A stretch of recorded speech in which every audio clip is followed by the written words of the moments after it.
نومبر 1990۔ مسلم ٹیلی vision Ahmadiyya international کی یہ نشریات ہم آپ کی خدمت میں لندن سے پیش کر رہے ہیں۔ اس وقت آپ کی خدمت میں سیدنا حضرت امیر المومنین خلیفۃ المسیح رابع ایدہ اللہ تعالیٰ بنصر العزیز کا ایک تاریخی خطبہ پیش کیا جا رہا ہے، جو حضور انور ایدہ اللہ تعالیٰ بنصر العزیز نے 30 نومبر 1990 کو ارشاد فرمایا۔ ملاحظہ کیجیے۔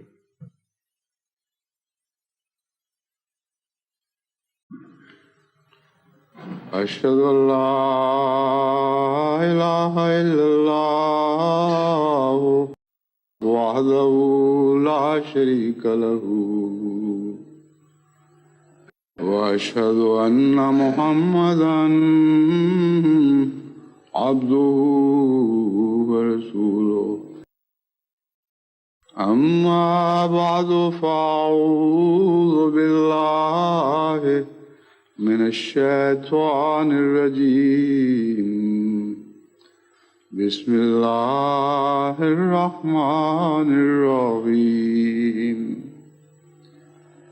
الحمد للہ رب العالمین الرحمن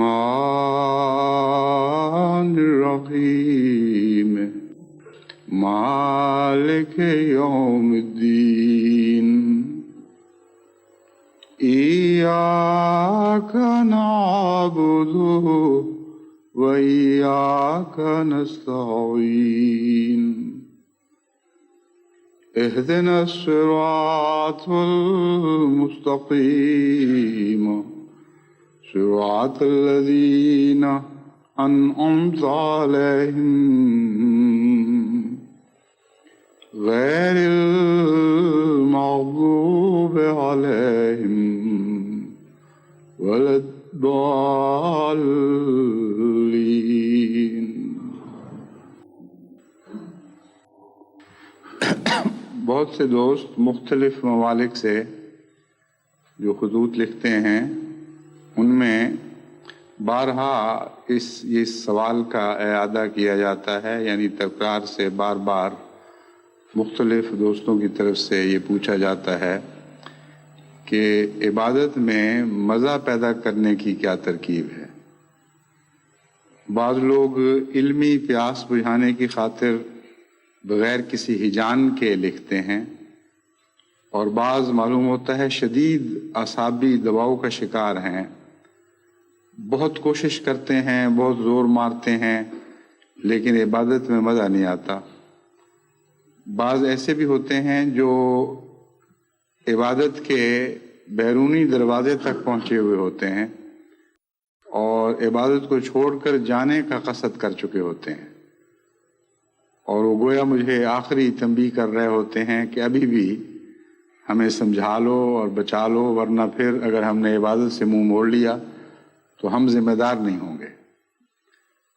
مختلف دوستوں کو مختصراً مختلف جواب میں دیتا ہوں، لیکن یہ مضمون اتنا اہم ہے کہ باوجود اس کے کہ اس سے پہلے بھی اس پہ روشنی ڈال چکا ہوں، مگر میں سمجھتا ہوں کہ مختلف پہلوؤں سے، مختلف زاویوں سے بار بار اس مضمون کو جماعت کے سامنے کھولنا چاہیے۔ آج کے خطبے میں سورہ فاتحہ کے نقطہ نگاہ سے اس پر روشنی ڈالوں گا۔ سورہ فاتحہ میں در حقیقت تمام سوالات کا حل ہے، اور کوئی بھی ایسی مشکل نہیں جسے یہ کشا نہ کر دے، اسی لیے اس کا نام فاتحہ رکھا گیا، یعنی چابی، ہر چیز کو کھولنے والی۔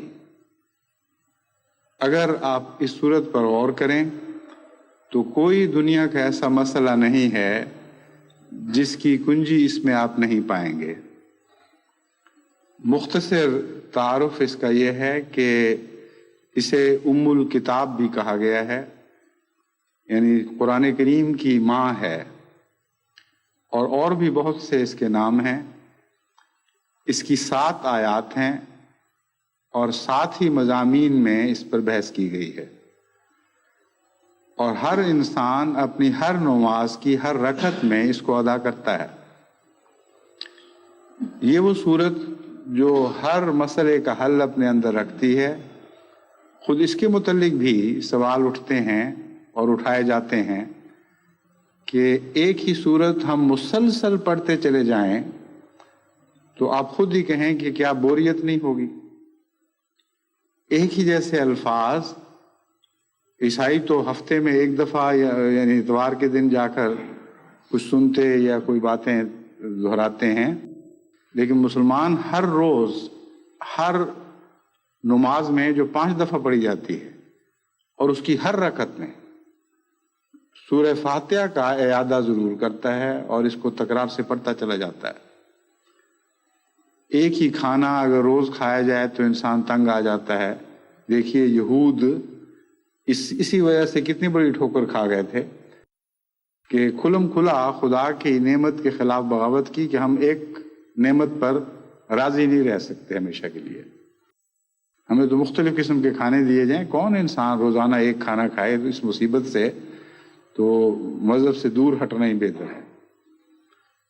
جب تحریک جدید کا آغاز ہوا تو احمدیوں کے لیے بھی کچھ اسی قسم کا ابتلا آیا تھا۔ غربا تو ایک کھانے پر راضی ہوتے ہی ہیں، لیکن تحریک جدید نے جب ایک کھانا کہا تو امراء کو بھی اس کا پابند کر دیا۔ لیکن اس میں اور یہود کے ابتلا میں ایک بہت بڑا فرق تھا۔ یہود کا ابتلا یہ تھا کہ ایک کھانا اور روزانہ ایک ہی کھانا، قسم میں بھی تبدیلی نہیں ہوگی۔ لیکن تحریک جدید کے پروگرام میں تو روزانہ آپ صبح سے شام، شام سے صبح قسمیں تبدیل کر سکتے تھے۔ تو بہت بڑا ابتلا میں وہ ڈالے گئے تھے اور آخر ایک بڑا حصہ اس میں ناکام رہا۔ مگر بعید نہیں کہ اس میں بھی وہی مضمون ہو جو سورہ فاتحہ سے تعلق رکھتا ہے، یعنی ظاہری طور پر ایک کھانا بھی ان کو دیا گیا ہوگا، لیکن معلوم ہوتا ہے کہ روحانی غذا کا ذکر زیادہ ہے۔ کوئی ایسی روحانی غذا ان پر لازم کی گئی جسے انہیں باقاعدہ ہمیشہ تکرار کے ساتھ دہراتے چلے جانا تھا اور جسے چمٹے رہنا تھا۔ پس ظاہری طور پر بھی ایک کھانا اور روحانی لحاظ سے بھی ایک کھانا، یہ تو دوہرے ابتلا میں مبتلا ہو گئے۔ قرآن کریم نے جب سورہ فاتحہ کو ام الکتاب قرار دیا اور بار بار دہرائی جانے والی آیات قرار دیا، تو یہی وہ مضمون ہے جس کے پیش نظر حضرت صلی اللہ علیہ وآلہ وسلم نے ہر نماز کی ہر رکعت میں اسے پڑھنا فرض قرار دے دیا اور بار بار دہرائی جانے لگی۔ یعنی نمازوں میں یہ کتاب ام الکتاب یا سورہ فاتحہ بار بار دہرائی جانے لگی۔ اب میں آپ کو یہ بتاتا ہوں کہ یہ وہ ایک ایسی بار بار پڑھی جانے والی صورت ہے جس کے اندر اس کے متعلق اٹھائے جانے والے سارے سوالات کا جواب ہے۔ سورہ فاتحہ کی اس مناسبت کے ساتھ تفسیر کرنا جس کا جو میں ذکر چلا رہا ہوں، بہت ہی زیادہ وقت چاہتا ہے، لیکن میں کوشش کرتا ہوں کہ مختصر وقت میں اس مضمون کا تعارف آپ سے کروا دوں تاکہ بعد میں آپ سوچتے رہیں اور اس سے استفادہ کریں۔ جو 7 مضامین اس میں بیان ہوئے ہیں ان میں سے 4 صفات باری تعالی ہیں اور ایک عبادت کا عہد ہے اور ایک استعانت ہے یعنی مدد مانگنا، اور ایک ہدایت کا ذکر ہے یعنی ہدایت طلب کرنا۔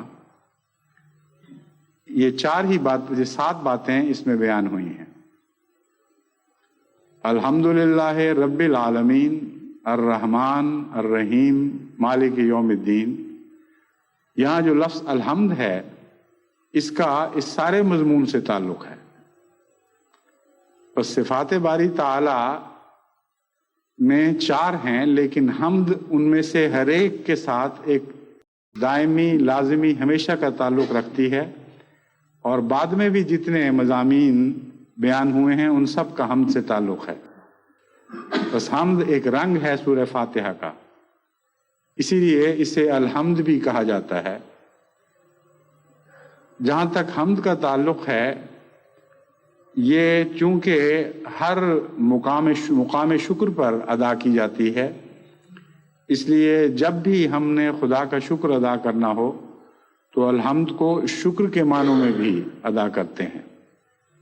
یعنی جب بھی کہنا ہو اے خدا ہم تیرے بے حد ممنون ہیں، تو نے بہت احسان کیا، تیرا شکریہ، تو الحمدللہ منہ سے نکلتا ہے، گویا حمد اور شکر دونوں ہم معنی ہو گئے، اور کثرت استعمال نے یہ معنی حمد کو عطا کر دیے ہیں۔ تو سب سے پہلی بات جو سورہ فاتحہ ہمیں بتاتی ہے، جس کا سارے سورہ فاتحہ کے مضمون سے تعلق ہے، وہ حمد ہے۔ اگر حمد کا لفظ بغیر سوچے ادا کر دیا جائے تو باقی سارے مضامین خالی رہیں گے، کیونکہ حمد کا دروازہ وہ دروازہ ہے جس سے داخل ہو کر سورہ فاتحہ کے باقی مضامین سمجھ آتے ہیں اور ان میں رس بھرتا ہے۔ تو پہلی نصیحت تو یہ ہے کہ قرآن کریم میں سورہ فاتحہ جب پڑھتے ہیں تو لفظ الحمد پر ٹھہر کر غور تو کیا کریں کہ کیا کہہ رہے ہیں۔ سب تعریف، ہر قسم کی تعریف، مکمل تعریف خدا ہی کے لیے ہے۔ ایسا شخص جس کو نماز میں مزہ نہیں آتا، اس کے قبلے جدا ہوتے ہیں، اس کی لذت یابی کی راہیں الگ ہوتی ہیں، اس کے سامنے کوئی دوست ہوتا ہے، کوئی مطلوبہ چیز ہوتی ہے، کوئی اور ایسی طلب ہوتی ہے جس کے ساتھ اس نے اپنی حمد کو وابستہ کیا ہوتا ہے۔ بس لذت تو وہاں آتی ہے جہاں لذت کا قبلہ ہو۔ اگر قبلہ اور طرف ہو اور آپ کا منہ اور طرف ہو تو آپ کو بے چینی پیدا ہوگی، لذت نہیں آئے گی۔ بس لفظ حمد پر غور کرنا بہت ضروری ہے، اور اس کا ایک آسان طریق یہ ہے کہ اپنی ذات کا تجزیہ کیا جائے، اور انصاف کے ساتھ اور تقوی کے ساتھ انسان پہلے یہ تو معلوم کرے کہ مجھے کون کون سی چیزیں اچھی لگتی ہیں، کون کون سی چیزیں ایسی ہیں جن سے مجھے پیار ہے۔ ان چیزوں کو اگر نماز کے ساتھ باندھ دیا جائے تو نماز بھی پیاری لگنے لگے گی۔ اس مضمون پر غور کرتے ہوئے حقیقت میں انسان کو بڑی وسیع نظر سے اپنی ساری زندگی اور اس کے مقاصد کا جائزہ لینا پڑے گا، اور وسیع نظر سے ہی نہیں بلکہ گہری نظر سے بھی۔ اور جب انسان اپنے حمد کے مقامات کا تعین کر لے کہ میرے نزدیک یہ چیز باعث حمد ہے، یہ چیز قابل حمد ہے، یہ چیز تعریف کے لائق ہے، تو اس وقت الحمدللہ کا ایک اور مضمون اس کے سامنے ابھرے گا۔ وہ جب غور کرے گا تو جو چیز بھی اس کو اچھی لگتی ہے، اس کو اچھا بنانے میں خدا کی تقدیر نے کام کیا ہے، اور خدا چاہے تو اسے اچھا رکھے گا، جب چاہے گا وہ اچھی نہیں رہے گی، اور اس کی اچھائی ذاتی نہیں اور دائمی نہیں۔ بعض دفعہ ایک چیز ایک خاص حالت میں اچھی لگتی ہے۔ اچھا نیا بنا ہوا گھر ہے، بہت ہی خوبصورت لگتا ہے، اس کے ساتھ انسان کی طبی حمد وابستہ ہو جاتی ہے، لیکن 50 60 70 سال کے بعد جب اس کی چولیں ڈھیلی ہو جائیں، جب وہ جراثیم سے بھر جائے، ہر طرف اس کا رنگ اجڑ جائے، اس کا نقشہ بدلنے لگے، چیزیں ٹوٹ ٹوٹ کر گرنے لگیں، تو اسی گھر سے وحشت ہوگی، حمد رفتہ رفتہ اس کو چھوڑ دے گی۔ ایک خوبصورت چیز سے محبت ہے، جب تک اس کی خوبصورتی قائم ہے اس وقت تک طبعاً اس کی طرف رغبت ہوگی، اور جب خوبصورتی مٹ جائے تو پھر یا تو انسان اس سے متنفر ہو کر دور بھاگنے لگتا ہے، یا اگر وہ صاحب وفا ہے تو ایک اور صفت اس کے کام آتی ہے، اور وفا اس کو اس کے ساتھ تعلق قائم رکھنے پر مجبور کرتی چلی جاتی ہے۔ لیکن وہ طبی بے اختیار محبت جو حسن کے ساتھ وابستہ ہے وہ ویسی نہیں رہ سکتی۔ اسی لیے وفا اور جفا میں یہی فرق ہے۔ حسن اگر ہوگا تو نہ وفا کی ضرورت ہے نہ جفا کا سوال۔ جب حسن مٹ جائے یا پیچھے ہٹنے لگے تب یہ دو مضامین آگے بڑھتے ہیں، اور صاحب وفا کا تعلق اس چیز سے قائم رہتا ہے جو حسن چھوڑ بیٹھی ہے، اور صاحب جفا اس سے آنکھیں بدل لیتا ہے۔ تو امر واقعہ یہ ہے کہ الحمدللہ کی ایک تفسیر ان چیزوں پر غور کرنے سے بھی آپ کے سامنے ابھرے گی۔ جو چیز بھی آپ کو پیاری ہے اس پر آپ غور کر کے دیکھ لیں، اس کا حسن دائمی نہیں، اس کی لذت دائمی نہیں ہے، بلکہ اگر اس میں لذت موجود بھی ہو تو سیری کے بعد وہ آپ کے لیے آپ کی نظر میں اس کی اہمیت ختم ہو جاتی ہے۔ جو چاہیں آپ مزیدار کھانا کھائیں، آپ کو میسر ہو کثرت کے ساتھ، آپ کے عین خواہشات کے مطابق تیار ہوا ہو، جب پیٹ بھر جائے گا تو اس کی حمد ختم ہو جائے گی۔ دوبارہ جب آپ کو کوئی دے گا تو آپ پہلے تو تکلف سے مسکرا کر کہیں گے کہ نہیں کوئی ضرورت نہیں۔ اگر وہ زبردستی کھلائے گا تو آپ کا دل چاہے گا کہ اس کو جوتیاں ماریں، کہ کیا مصیبت ڈالی ہوئی ہے اس نے۔ بچے چونکہ بے تکلف ہوتے ہیں، وہ سارے صاف ماؤں کے منہ پہ مارتے ہیں بات کہ بس نہیں کھانا، جو مرضی کر لیں۔ تو حمد حسن کے ہوتے ہوئے بھی ختم ہو جایا کرتی ہے، لیکن ایک ذات ہے جس نے وہ حمد رکھی ہے ان چیزوں میں، اس کی حمد دائمی ہے، وہ ذاتی حمد ہے، اور اسی نے پیدا کی ہے۔ جب چاہے وہ حمد چھین لے۔ جب ان باتوں پر آپ غور کرتے ہیں تو آپ کا ہر قبلہ خدا کی طرف اشارہ کرنے لگتا ہے، اور قبلہ اپنی ذات میں کوئی حقیقت نہیں رکھتا۔ چنانچہ غالب نے اسی مضمون کو بیان کرنے کی کوشش کی ہے، یعنی ان معنوں میں تو نہیں کہ سورہ فاتحہ سے تعلق میں، لیکن چونکہ وہ صوفیانہ مزاج بھی رکھتا تھا اس لیے بعض دفعہ اچھی حکمت کی باتیں بیان کر دیا کرتا تھا۔ کہتا ہے پرے سرحد ادراک سے اپنا مسجود، ہے پرے سرحد ادراک سے اپنا مسجود، قبلے کو اہل نما، قبلے کو اہل نظر قبلہ نما کہتے ہیں۔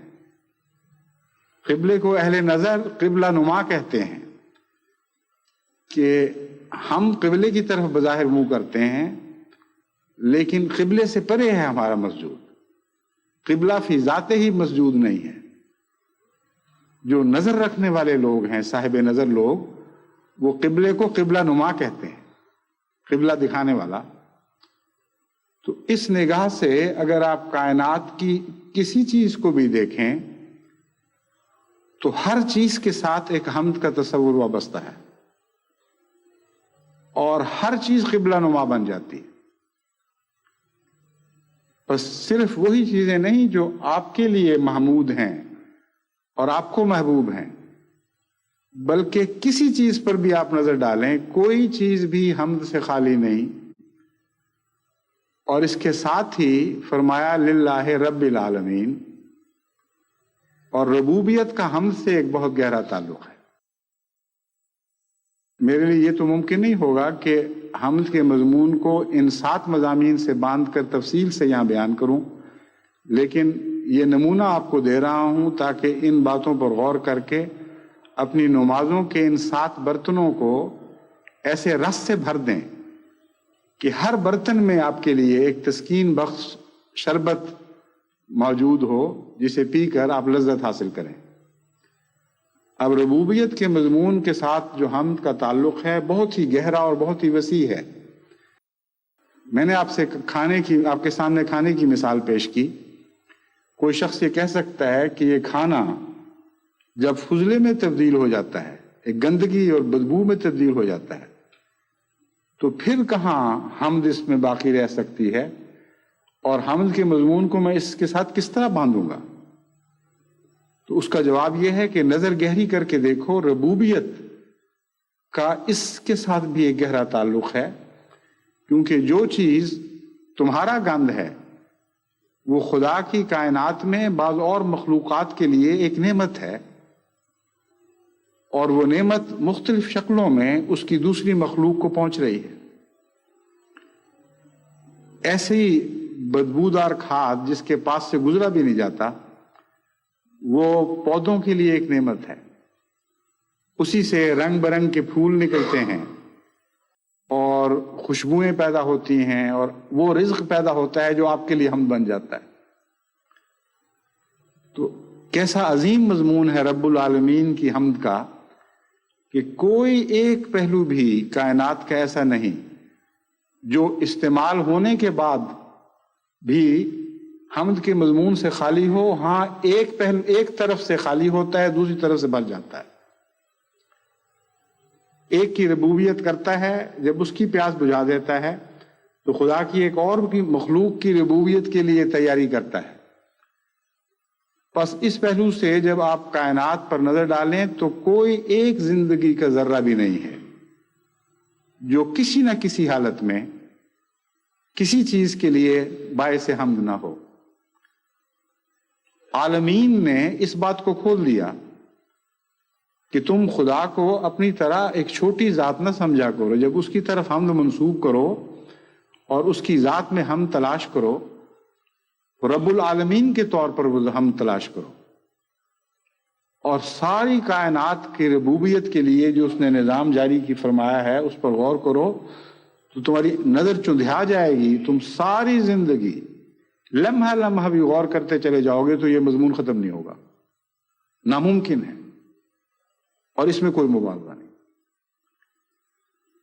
یہ اس کائنات میں جتنے بھی ذرات موجود ہیں، کائنات کا ذکر نہیں، زمین میں اور زمین کی فضا میں جو اس زمین کا حصہ ہی ہے، جتنی بھی مختلف قسم کی کیمیا موجود ہیں، مختلف قسم کے ذرات موجود ہیں، یہ تمام کے تمام مختلف شکلوں میں ڈھلتے چلے جاتے ہیں اور ایک پہلو سے استعمال ہوتے ہیں تو پھر ایک دوسرے پہلو کے لیے تیار ہو کر نکل جاتے ہیں،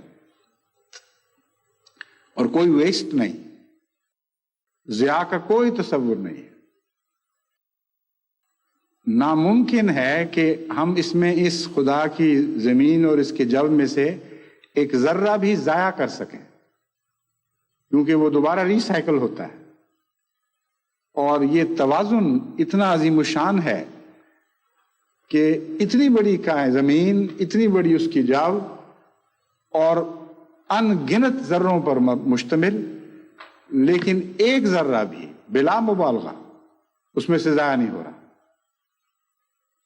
جس طرح چاہیں آپ اس کو استعمال کر کے اس کا حسن چاٹ جائیں، اس کو ختم کر دیں، وہ جو بھی نئی شکل اختیار کرے گا کسی اور پہلو سے وہ جلوہ دکھانے لگے گا، کسی اور کے لیے حسین بن کے ابھرے گا. ایک کا زہر ہے تو دوسرے کے تریاق بن جائے گا، ایک کی تریاق ہے تو وہ کچھ دیر کے بعد اس کے لیے زہر بنتی ہے اور ایک اور کے لیے تریاق بن جاتی ہے.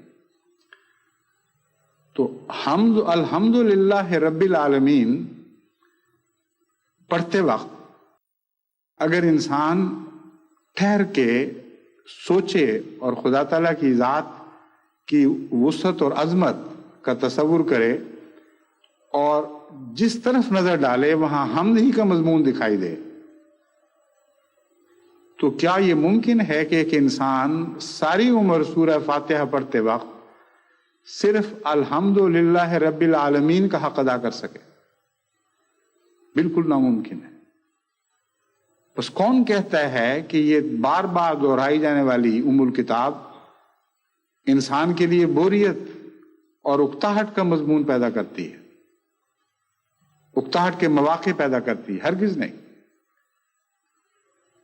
ہر انسان کی اکتاہٹ اس کے اندر سے پیدا ہوتی ہے.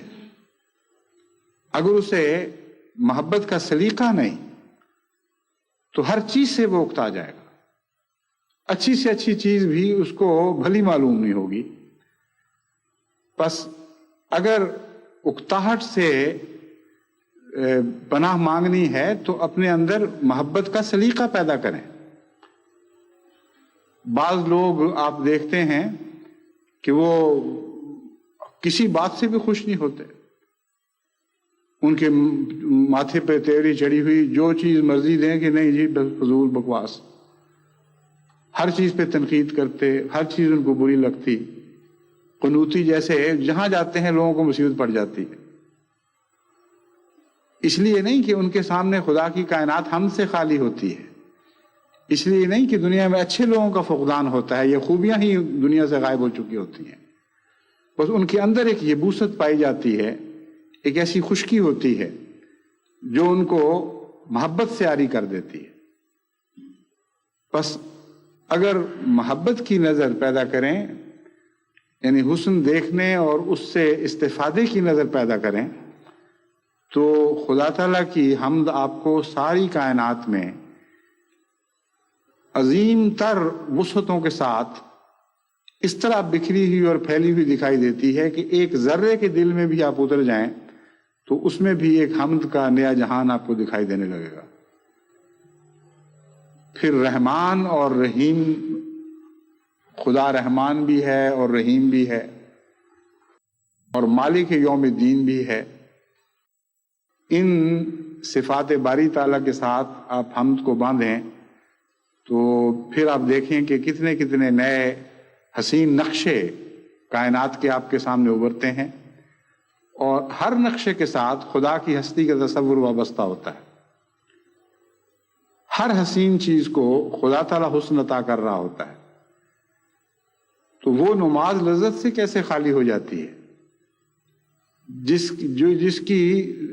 جس نماز میں سورہ فاتحہ پڑھی جاتی ہو اور بے پناہ حسن کے جہان وہ ایک نظر کے سامنے کھولتی چلی جاتی ہے، یہاں تک کہ آپ وقت نہ ہونے کی وجہ سے یا غور کی زیادہ قوت نہ پانے کی وجہ سے، استطاعت نہ رکھنے کی وجہ سے آگے گزر جائیں تو آپ کی مرضی ہے، ورنہ سورہ فاتحہ کے ہر لفظ پر ٹھہر جائیں تو ساری زندگی اس ایک لفظ میں گزر سکتی ہے اور بغیر اکتاہٹ کے گزر سکتی ہے.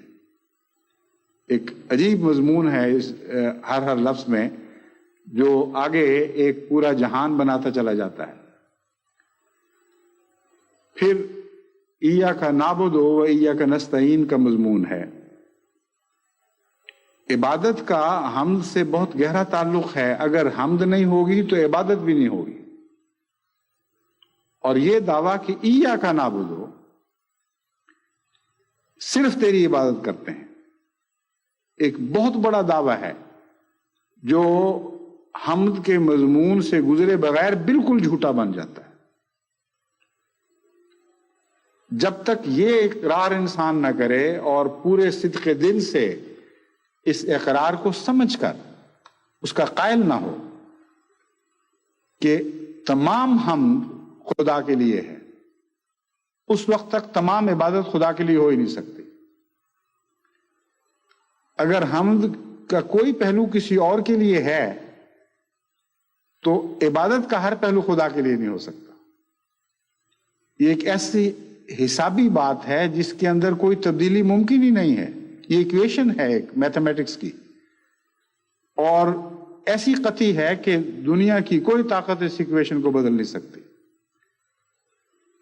حضرت اقدس محمد مصطفیٰ صلی اللہ علیہ وآلہ وسلم کو جو اتنا عظیم مقام عطا ہوا کہ کائنات کی ہر چیز تو درکنار ہر نبی سے آگے بڑھ گئے، تو اس کا آخری نقطہ یہ ہے اس مسئلے کو سمجھنے کا کہ آپ کی ساری حمد بلا استثناء خدا کے لیے ہو گئی تھی.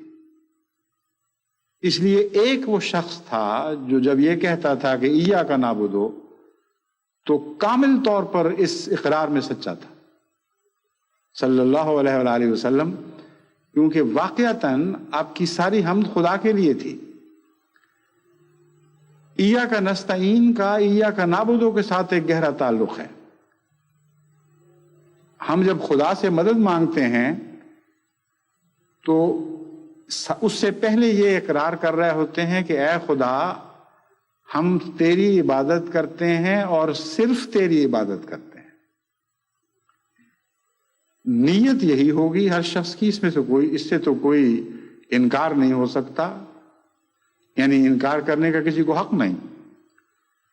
لیکن یہ قطعی طور پر کہا جا سکتا ہے کہ کلیتاً اس مضمون کا حق حضرت اقدس محمد مصطفیٰ صلی اللہ علیہ وآلہ وسلم نے ادا فرمایا، اور پھر وہی ادا کر سکتا ہے جو آپ کا کامل غلام ہو۔ اب جب یہ بات ثابت ہو گئی کہ خدا کے سوا کسی اور کی عبادت نہیں کرتا، یعنی دعا کرنے والا قطعی طور پر خدا ہی کی عبادت کرتا ہے اور کسی اور کی عبادت نہیں کرتا، تو اس کا لازمی نتیجہ یہ ہے کہ مدد اسی سے مانگے گا، اور کوئی رہا ہی نہیں مدد کے لیے۔ کیونکہ جب معبود اٹھ گئے تو معبود تو ہوتے ہی وہ ہیں جن کے سامنے انسان اپنی ساری ہستی جھکا دیتا ہے اور اس سے بڑا اور کسی کو نہیں دیکھتا۔ اس کے بعد کون سا دروازہ رہ جاتا ہے جس کو کھٹکھٹانے کے لیے وہ اپنی ضروریات کی خاطر جائے گا؟ بس ایاک نستعین کا مضمون ایاک نعبدو سے از خود پیدا ہوتا ہے، اور اتنا ہی پیدا ہوتا ہے جتنا کہ ایاک نعبدو کے اندر سچائی پائی جاتی ہے، اس سے زیادہ نہیں۔ بس اگر کسی کی عبادتیں حمد سے خالی ہوں اور حمد غیروں کے لیے ہو، خواہ اس کی بظاہر عبادت کرے یا نہ کرے، تو اس کی حمد سکڑ کر چھوٹی سی رہ جاتی ہے۔ کہتا تو یہی ہے کہ اے خدا میں صرف تیری عبادت کرتا ہوں، مگر مراد یہ ہوتی ہے جو موحد ہو اس کی مراد یہ ہوتی ہے کہ اے خدا میری نیت یہی ہے کہ میں تیرے سوا کسی کی عبادت نہ کروں۔ لیکن چونکہ اس کی حمد دنیا میں ہر طرف بکھری ہوئی ہے اور خود قبلہ بن چکے ہیں لوگ، بجائے اس کے کوئی قبلہ نما ہوں، اس پہلو سے اس کی عبادت جتنا حمد سے خالی ہوتی ہے اتنا ہی سکڑ کر اس طرح بن جاتی ہے جیسے کوئی فالج زدہ جسم ہو، ہاتھ سکڑ کر پہلو کے ساتھ لڑک جاتا ہے بغیر طاقت کے، ہاتھ تو رہتا ہے۔ اسی طرح عبادت کی ظاہری شکل تو رہے گی، لیکن چونکہ حمد سے خالی ہوگی اس لیے وہ جان سے خالی ہوگی، وہ زندگی سے خالی ہوگی، وہ روح سے خالی ہوگی، وہ طاقت سے خالی ہوگی، وہ اثر سے خالی ہوگی۔ اور اسی نسبت سے ایاک نستعین میں کمزوری آ جائے گی۔ خدا کی تقدیر اندھی تو نہیں ہے، خدا کی تقدیر تو اتنی صاحب بصیرت ہے کہ ان باریک چیزوں کو، باریک ترین چیزوں کو بھی دیکھتی ہے جن پر انسان کی نظر پڑ ہی نہیں سکتی۔ اللہ کی تقدیر از خود جواب بنتی ہے ایاک نستعین کا، لیکن یہ دیکھ کر کہ ایاک نستعین میں کتنی استطاعت ہے، مانگنے کی استطاعت دیکھی جاتی ہے، ظرف کے مطابق دیا جاتا ہے۔ بس ایسا شخص جس کی عبادت چھوٹی سی رہ گئی ہو، اس کی استعانت کا جواب بھی اتنا ہی ملے گا۔ اور یہ اس میں کوئی ظلم نہیں، یہ ایک طبی منطقی نتیجہ ہے اس بات کا۔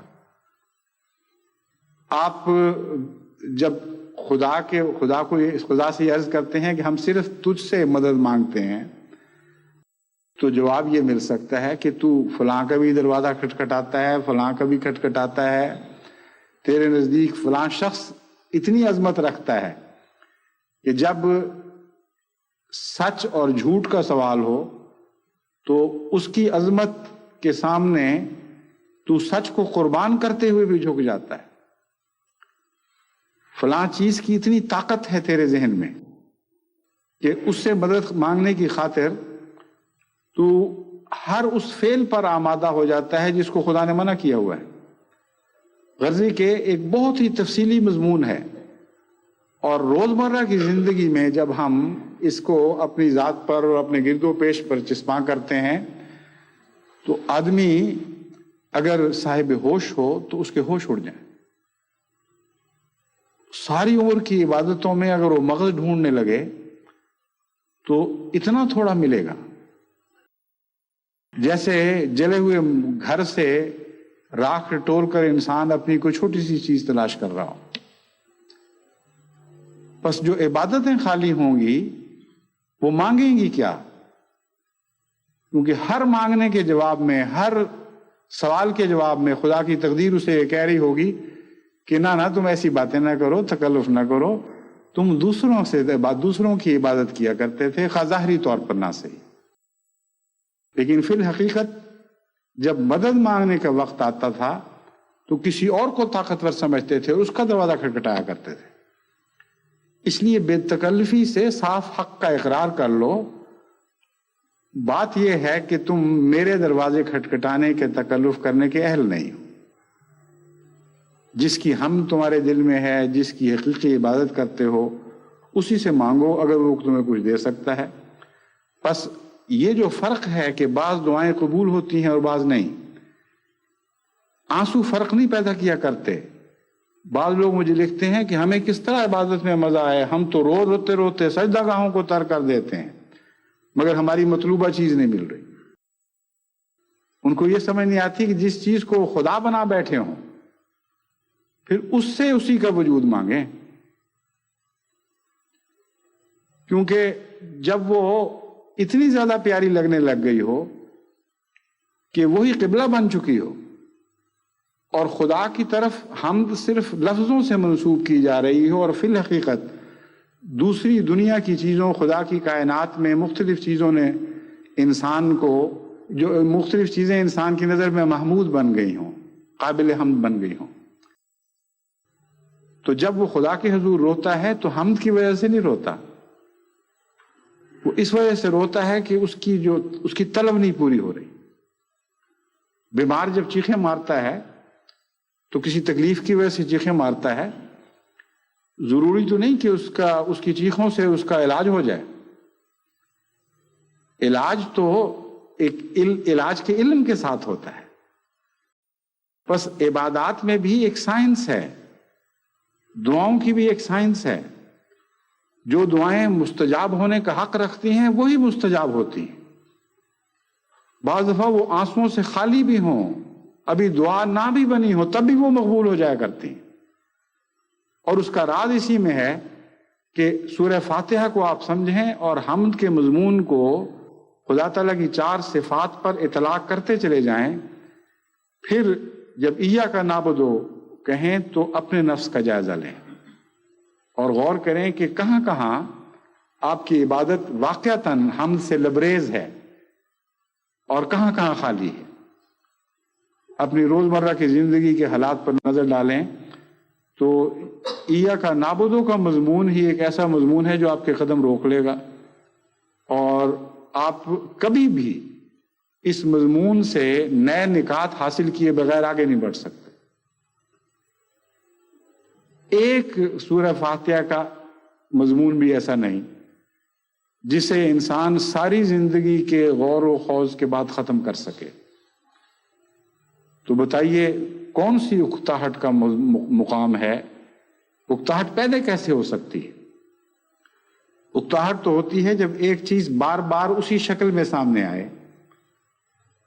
اللہ تعالیٰ اپنی ذات کے، خدا تعالیٰ کا قرآن کریم میں یہ تعارف ملتا ہے کہ کل یوم ہو فی شان فبأی آلاء ربکما تکذبان. خدا کی ہستی ایسی ہے کہ ہر لحظہ اس کی شان بدل رہی ہے. اس سے انسان کیسے بور ہو سکتا ہے؟ اگر بدلتی ہوئی شان دیکھنے کی استطاعت کسی میں پیدا ہو جائے، اسے ایسی آنکھیں نصیب ہو جائیں جو بدلتی ہوئی شان کو دیکھ سکیں، تو اس کے لیے تو خدا تعالیٰ کبھی پرانا ہو ہی نہیں سکتا. اور سورہ فاتحہ کے شیشوں سے آپ خدا کی بدلتی ہوئی شان دیکھ سکتے ہیں.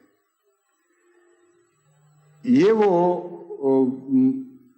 آلہ ہے سورہ فاتحہ جیسے دوربین یا خوردبین یا اسی قسم کے آلے یا کیمرے استعمال کیے جاتے ہیں بعض چیزوں کو خاص نہج سے، قریب سے یا دور سے دیکھنے کے لیے، اسی طرح سورہ فاتحہ کو بھی ایک صاحب بصیرت انسان خدا تعالیٰ کی صفات دیکھنے اور اس کی نئی نئی شانیں دیکھنے میں استعمال کر سکتا ہے۔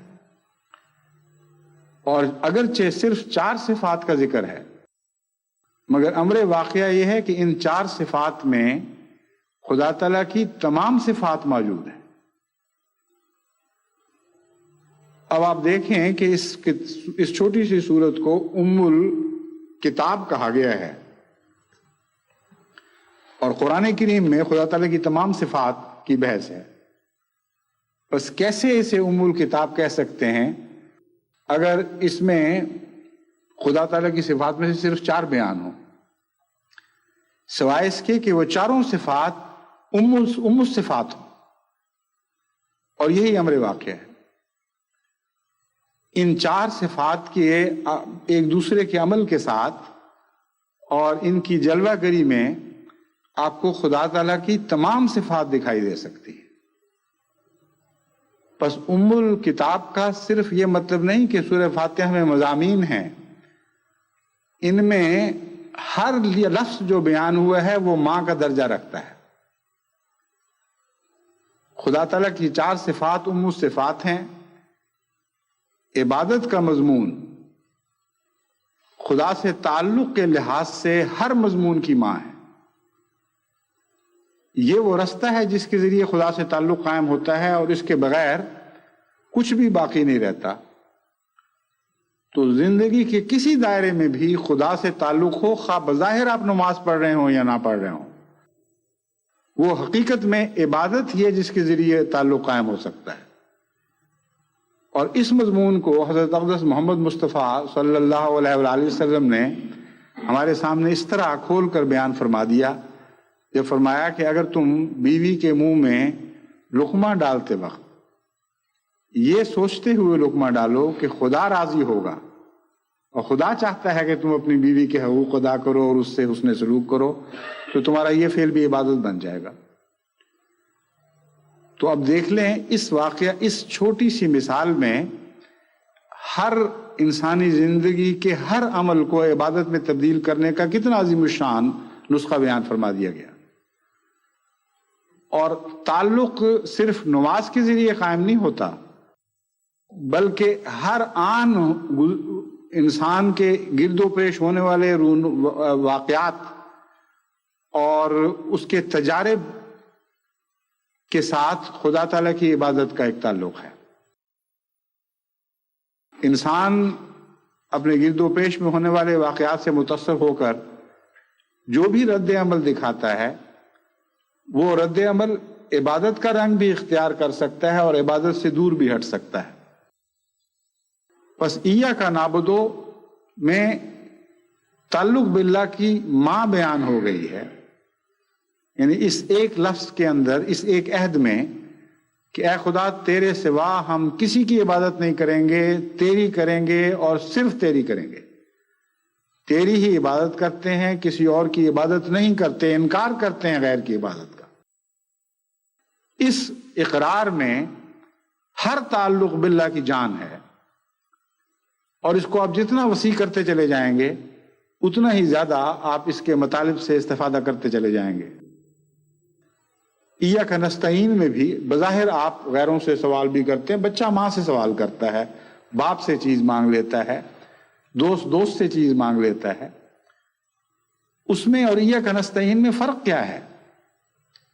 اس فرق پر جب آپ غور کریں گے تو پھر آپ کو سمجھ آئے گی کہ دوست کی حیثیت، ماں کی حیثیت، باپ کی حیثیت، بچے کی حیثیت، جب تک یہ حیثیتیں اصل مقام پر قائم نہ ہوں اور خدا کے مقابل پر ان کے مقام انسان کے پیش نظر نہ ہوں، اگر ان کے ضائع ہونے کے باوجود خدا باقی رہتا ہو اور ان کا حسن اور ان کی خوبیاں یوں دکھائی دیتی ہوں جیسے خدا کا حسن اور خدا کی خوبیاں ان میں منعکس ہو رہی، تو پھر ان سے مانگنا خدا ہی سے مانگنا بن جائے گا اور غیر اللہ سے مانگنا نہیں رہے گا۔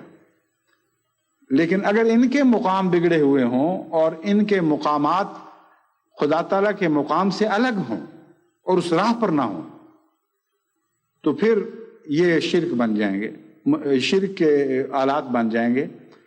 پس قبلے کو قبلہ نما کہنا اس مضمون کی وضاحت کر رہا ہے۔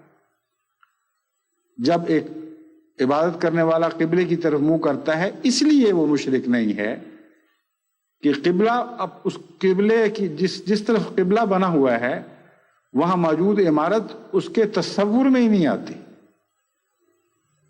گویا وہ ہے ہی نہیں، صرف منہ اس طرف کیا جاتا ہے، لیکن نشانہ بالآخر خدا کے قدم ہیں جن کی عبادت کے سامنے انسان اپنا سر جھکاتا ہے۔ بس اس پہلو سے جب انسان حمد کے مضمون پر نگاہ ڈالتا ہے اور گرد و پیش سب پیاری چیزوں کو اس طرح سمجھنے لگتا ہے کہ ان کی اپنی کوئی حقیقت نہیں، میرے خدا ہی کا حسن ہے، تو اس کے بعد جب ان سے استعانت کرتا ہے تو اس استعانت کے بھی کوئی خاص معنی نہیں ہوا کرتے، نہ بھی ملے تو اس کو کوئی فرق نہیں پڑتا، اور اس کے ماننے میں ایک استغنا پایا جاتا ہے، ایک عظمت پائی جاتی ہے، وہ جھک کر گر کر نہیں مانگتا،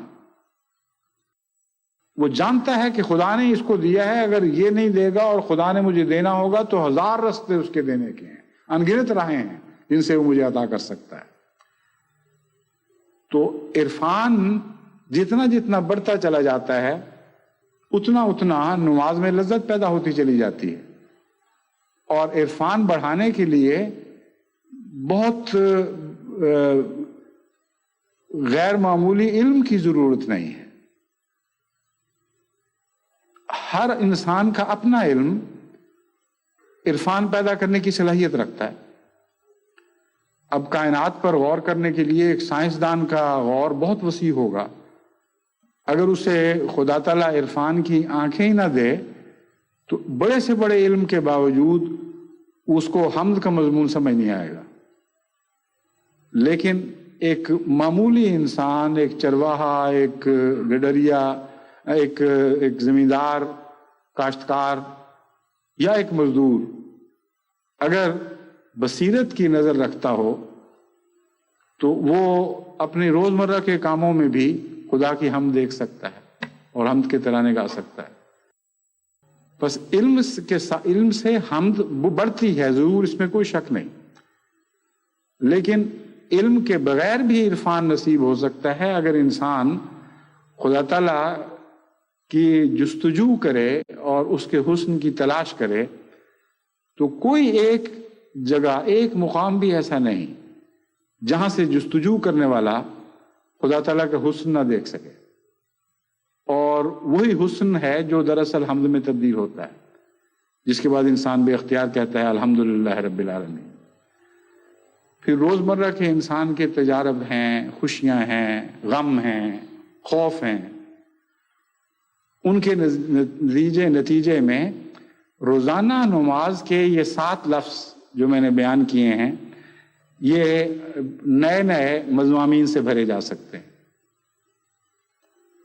ایک شخص کا ایک بچہ فوت ہو جاتا ہے، اس کو اور کوئی صدمہ پہنچتا ہے، اب بعض لوگ کہتے ہیں اب ہم الحمد کس طرح سچے دل سے کریں۔ یہ کہنے والے صرف اس لیے یہ کہتے ہیں کہ ان کے دماغ میں حمد اور شکر ایک ہی مضمون کے 2 نام بن چکے ہوتے ہیں، اور اکثر لوگ حمد صرف شکر کے معنوں میں کہتے ہیں، ان کو پتہ ہی نہیں ہوتا کہ حمد ہے کیا، تو کہتے ہیں اب تو ہمارا نقصان ہو گیا، اب تو ہم صدمے کی حالت میں ہیں یا خوف کی حالت میں ہیں، ہم کیسے حمد کہیں۔ لیکن وہی وقت ہوتا ہے حمد کہنے کا، کیونکہ ایک محمود چیز ان کے ہاتھوں سے چلی گئی ہوتی ہے، ایک ایسی چیز ان سے کھوئی جاتی ہے جس کے ساتھ ان کی کوئی حمد وابستہ ہے، اور وہ وقت ہوتا ہے یاد کرنے کا کہ الحمدللہ رب العالمین۔ حمد تو خدا کی ہے، اصل میں خدا نے یہ حمد اس کو بخشی تھی تھوڑی سی عارضی طور پر، تو وہ قابل ستائش تھا، لیکن جس نے حمد عطا کی تھی وہ میرا ہے اور وہ ہمیشہ میرے ساتھ رہنے والا ہے، وہ کبھی مجھے چھوڑنے والا نہیں۔ بس نقصان سے کچھ صدمہ تو ضرور ہوتا ہے، لیکن اگر اس صدمے کو انسان عارضی سمجھ لے، یعنی حقیقت میں عرفان کی روح سے، تو وہ صدمہ عارضی بن جاتا ہے۔ اور اگر اس کی حمد ہمیشہ کے لیے اس سے وابستہ ہو چکی ہو اور خدا کے علاوہ ایک باطل بت کے طور پر ایک شخص سے پیار کرنے لگے، تو اس کا نقصان بھی ہمیشہ رہے، کیونکہ اور اس سے پتہ چلے گا کہ اس نے خدا کے علاوہ کسی اور شخص سے دائمی حمد منسوب کر دی تھی۔ بس دیکھیں، ایسے صدمے کے بعد اس کی پہلی نماز کی پہلی رکعت بے اختیار اس کی توجہ اس طرف مبذول کرا دیتی ہے کہ الحمدللہ رب العالمین، روز تمہیں یہ سبق دیا گیا، روز تم نے غور سے پڑھا، جانتے ہو اچھا بھلا کہ خدا کے سوا کوئی حمد نہیں ہے۔ تو اگر یہ چیز ضائع ہوئی تو خدا ہی نے تو حمد عطا کی تھی۔ اس لیے اگر کوئی حمد عطا کرنے والا اپنی چیز واپس لیتا ہے تو واپس دیتے وقت بھی تو شکریہ ادا کیا جاتا ہے، شکوے کا وقت تو نہیں ہوا کرتا۔ آپ نے استعمال کے لیے کسی کو کوئی چیز دی ہو اور جب آپ واپس لیں تو وہ آگے سے گالیاں دینے لگ جائے کہ تم نے مجھے چیز دی تھی اب واپس لے کے جا رہے ہو، تو کیا آپ کا اس کے متعلق تاثر ہوگا؟ لیکن اگر وہ شریف و نفس ہے تو واپس دیتے وقت بھی شکریہ ادا کرے گا۔ لیکن یہ شکریہ تبھی ادا ہو سکتا ہے اگر مالک یوم الدین پر نظر ہو۔ جس کو انسان مالک کل سمجھتا ہے اسی کا شکریہ ادا کیا کرتا ہے، اور اس کے واپس لینے پر کوئی ناراضگی پیدا نہیں ہو سکتی۔ جتنی دیر اس نے موقع دیا غنیمت ہے، اس کا احسان ہے۔ تو مالک یوم الدین نے اس حمد کا خدا تعالیٰ کی صفات کے ساتھ تعلق خوب کھول کر بیان کر دیا، اور یہ مطلع کر دیا کہ اگر خدا کو مالک یوم الدین سمجھو گے تو اس کے ساتھ وابستہ ہر حمد ہمیشہ حمد ہی کی حالت میں دکھائی دے گی۔ اگر اس کو مالک یوم الدین نہیں سمجھو گے تو بعض موقعوں پر تو حمد کے اہل نہیں رہو گے۔ جب کسی پہلو سے تمہیں ابتلا پیش آئے گا، کوئی چیز تمہیں اس میں سے واپس لی جائے گی، تم آپ جو مالک بن بیٹھے ہوگے، ہمیشہ کے لیے اپنا بنا چکے ہوگے، ہمیشہ کے لیے اس کے ہو چکے ہوگے، تو مالک یوم الدین کہاں رہا پھر؟ خدا تو اس کی ملکیت سے پھر الگ ہو گیا۔ پس سورہ فاتحہ میں انسانی سوچوں کے جتنے بھی پہلو ہیں ان تمام پہلوؤں کی سیرابی کی گئی ہے، انسان کی ہر تشنگی کو دور فرمایا گیا ہے۔ ممکن نہیں ہے کہ کوئی انسان سورہ فاتحہ پر سے غور کرتے ہوئے گزرے اور کسی قسم کی تشنگی پیدا باقی رہے یا اکتاہٹ محسوس ہو۔ پھر حضرت مسیح موعود علیہ الصلوۃ والسلام نے جو یہ فرمایا کہ جب یہ کہو کہ ایاک نعبد تو ایاک نستعین میں یہ معنی رکھ لیا کرو کہ اے خدا تیری عبادت کی نیت تو ہے پر کی نہیں جاتی، ایاک نستعین، مدد بھی تجھ سے ہی مانگتے ہیں، تو اللہ تعالیٰ مدد فرمائے گا اور آہستہ آہستہ تمہاری عبادت صحیح مقام پر کھڑی اور قائم ہو جائے گی۔ بس یہ مضمون جیسا کہ میں نے بیان کیا تھا بہت وسیع ہے اور ایک خطبے میں تو ناممکن ہے کہ اس کا پورا حق ادا کیا جا سکے۔ میں نے کوشش کی ہے کہ مختصراً آپ کو سمجھاؤں کہ عرفان سے نماز میں لذت پیدا ہوتی ہے اور اس کے لیے محنت کرنی پڑے گی۔ بات سمجھنے کے باوجود اچانک آپ کی نماز زندہ نہیں ہو سکتی۔ جن دانوں میں رس نہ رہا ہو اگر وہ ابھی زندہ ہیں اور درخت سے تعلق رکھتے ہیں تو مان علاج کے بعد ان میں رس تو نہیں بھر جایا کرتا، وقت لگتا ہے اور محنت کرنی پڑتی ہے۔ بس اللہ تعالیٰ نے انسان کو مخاطب کرتے ہوئے فرمایا کہ یا ایھا الانسان انک کادح الی ربک قدحا فملاقیہ، کہ اے انسان تو خدا کی طرف محنت کر رہا ہے، یعنی وہ انسان مخاطب ہے جو خدا کو پانے کے لیے محنت کرتا ہے۔ قادحن الی ربک قدحن، تجھے بہت محنت کرنی پڑے گی اور بہت محنت کر رہا ہے. ہم تجھے یہ یقین دلاتے ہیں کہ تیری یہ محنتیں ضائع نہیں جائیں گی. فملاقی ہے، تو ضرور اس رب کو پالے گا جس کی خاطر تو محنت اور جد و جہد کرتا ہے. تو عبادت کے بحر کے دروازے پر پہنچنے کی بجائے واپس عبادت کے مرکز کی طرف لوٹیں اور اپنی محنتوں کو جاری رکھیں اور خدا سے دعا کرتے رہیں کہ اللہ تعالیٰ محنتوں کو بھی توفیق عطا فرمائے اور محنتوں کو پھل بھی لگا دے، یہاں تک کہ نماز آپ کے لیے لذتوں کا ذریعہ بن جائے، بوریت اور اکتاہٹ کا باعث نہ رہے.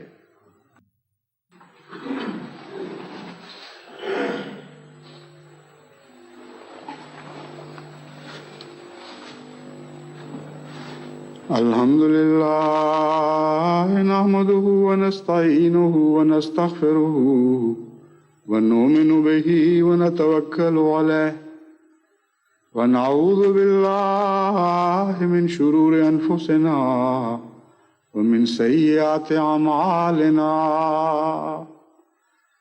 من يهده الله فلا مضل له ومن يضلله فلا هادي له. ونشهد أن لا إله إلا الله وحده لا شريك له ونشهد أن محمدا عبده ورسوله. عباد الله رحمكم الله، إن الله يأمر بالعدل والإحسان وإيتاء ذي القربى وينهى عن الفحشاء والمنكر والبغي يعظكم لعلكم تذكرون. اذكروا الله يذكركم وادعوه يستجب لكم ولذكر الله أكبر.